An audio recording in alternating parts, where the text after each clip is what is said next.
I worked on some TV shows, hosting, and seeing as my major is in journalism, it made sense to become a weather presenter on the news. To cut a long story short, I wanted to learn English, so I went to Australia by myself. Soon after, I found myself working in the hospitality.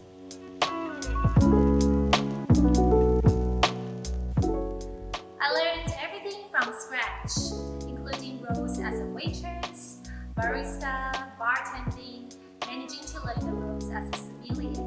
And now I'm in Singapore as a wine educator, mainly teaching WSET level 1 and 2 awards in wines. And now I'm also conducting lots of wine master classes and virtual events tasting.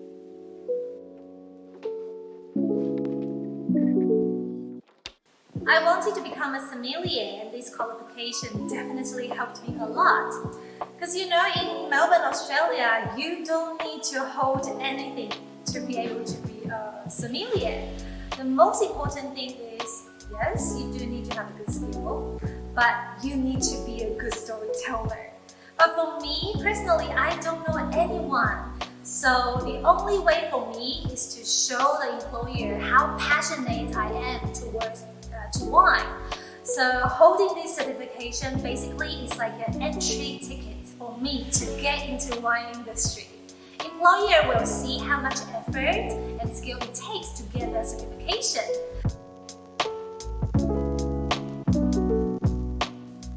I didn't think of becoming one actually. It's my friend Gerald.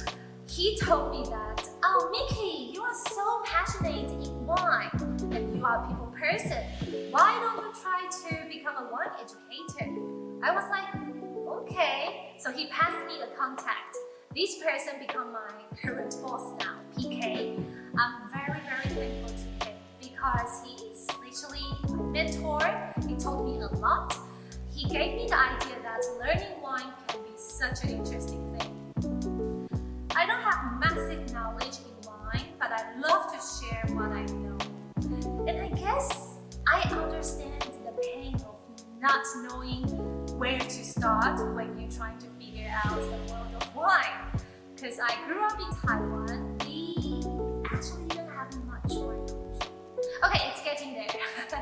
But at least I understand the pain and I want to help. It motivates me a lot. I just want to tell them actually, you don't need to drink expensive wine to prove that you know something.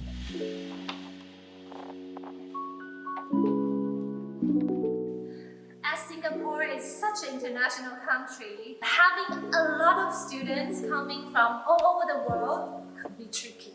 Because we have different backgrounds, and sometimes, let's say, some Italians or some French, they might ask me some tricky questions.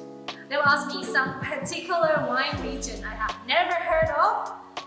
During the class, I will say, okay, I'll get back to you in a minute. But thankfully, most of the time I can answer their question and I gain their trust. And in the end, you know what? I have a lot of students become my true friends now. They even invite me to their place to have a glass of drink. It's a job full of challenges, but super fun, I guess my style is trying to use the most simplistic way to explain those annoying, difficult wine concepts. Because at the end of the day, wine is something we want to use in our daily life to gain more romance, right? And you know what? I guess I'm just addicted to the feeling that every time after the class, my students will come to me and say, "Mickey, I finally get it, those annoying wine concepts." It just gives me goosebumps. Before I got into this job, I wanted to be a brand ambassador or a spokesperson for some company. I guess it's because it's related to the job I used to do as a TV host or weather presenter. Maybe still an option? At the same time, what I really want to do is to be a TV host for a wine traveling show. I know a lot of people have done it, but maybe I can do better. Finger crossed, after this pandemic has finished, maybe somebody will hire me to work for them to travel all over the world I want to use Asian expression to describe wine. That would be super fun, right? Alright, that's all for me. Once again, my name is Mickey Huang. Thanks for watching. See ya!